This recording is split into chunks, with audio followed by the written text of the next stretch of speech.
Have you got all of your Valentine's Day cards written and ready to give to all of the dear people in your life? What do you like about this holiday we're about to celebrate tomorrow, Valentine's Day? Hello everyone, I'm Kathleen Pelly. Welcome to Journey with Story. Perhaps some of you love the Valentine's Day candy that you see everywhere. Or maybe some of you just like wearing red and giving out your cards. Well, today's story is a beautiful tale from Japan that's perfect for Valentine's Day as it celebrates the different kinds of love we can share in this world. Whether it's the love of a child for her parents, the love of parents for their child, or the love of a man for his sweetheart. Before we begin, a big thanks, as always, to all of our Patreon subscribers who help us keep this podcast ad-free. We really love your support and greatly appreciate it. Remember, you can join our Patreon community today if you go to www.journeywithstory.com and click on the Patreon button. Now, mums and dads, an important announcement for you in case you missed it last week. Very soon, we're going to be offering Journey with Story t-shirts and Journey with Story colouring books that you can purchase from our website. They will be available, hopefully, by March. Please keep listening for updates and look at our episode notes too, where we will post more details. Now, let's take a journey with the Moon Maiden. In the hills below Mount Fuji lived an old bamboo cutter named Taketori. Taketori was honest and hard-working, but he and his wife were poor and had no children. One summer morning, Taketori went up into the hills. The sun was hot and the path long and steep. When he reached a grove of fine bamboo, Taketori stopped to rest. "Oh, my poor bones," he muttered. "If only we had a child to help us in our old age." With a weary sigh, he took up his knife and set to work. As he cut through a thick stem of bamboo, Taketori noticed a green light glowing inside. He pulled out a shining green jewel as big as a persimmon.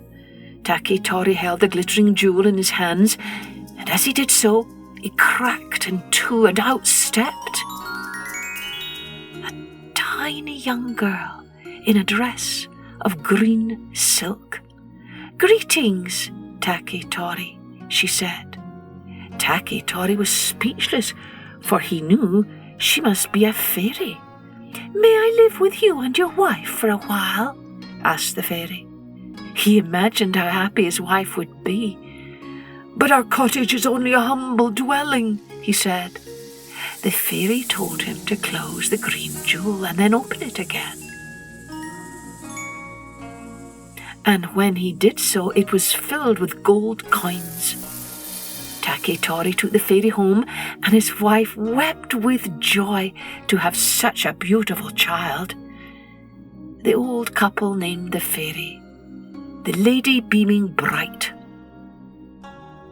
She grew into a young woman who was as fair as the morning, as bright as noon, as sweet as evening, and as enchanting as the night. Taketori and his wife cherished their daughter, and she loved them dearly. With the gold coins, they built a splendid house and gave their daughter everything she could wish for.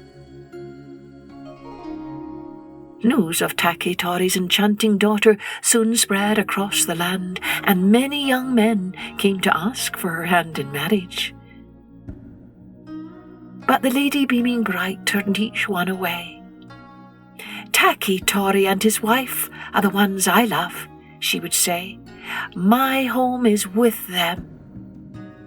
3 happy years passed until one day the young emperor himself came to visit. "Sweet lady," said the emperor, "I bow before you and I ask you to be my empress."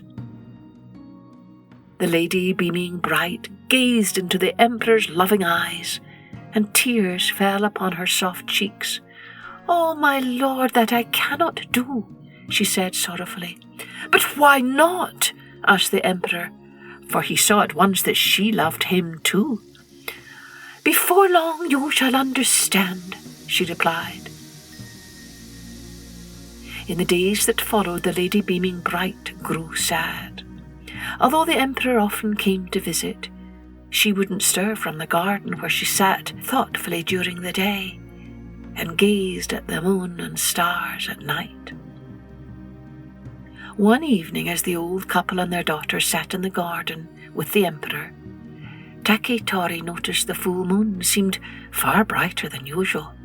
"Look, it's sending a moonbeam right here to our garden," he said in wonder. The Lady Beaming Bright stepped into the moonlight.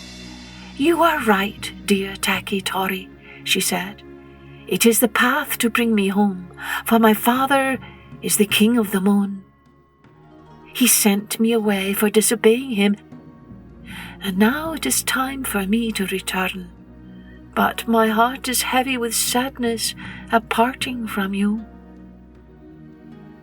Down the moonbeam floated 100 moon maidens, carrying bright torches. They clothed the Lady Beaming Bright in a robe of white feathers. "Farewell, my dear Earth Father and Mother," she said fondly, and to the emperor she gave a gift, a tiny bottle containing the water of immortal life. Then the Lady Beaming Bright and her maidens rose to the moon.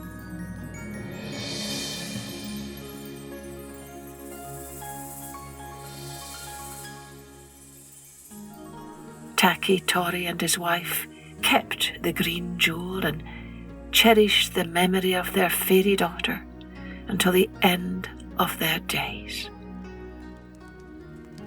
But the emperor never drank from the water of immortal life. Instead, he poured it onto the fire. "What use is immortal life without my love, the Lady Beaming Bright?" he said sadly, and her gift rose with the wood smoke up to the moon.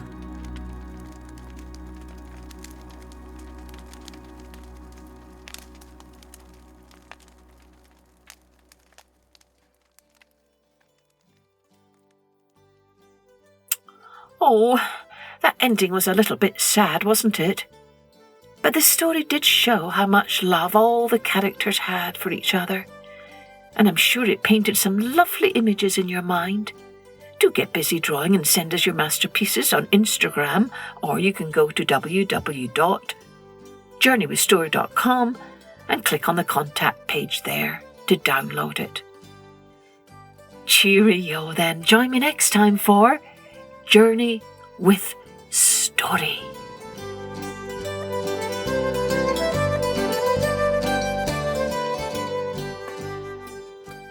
Music and post-production was by Colette Jonas.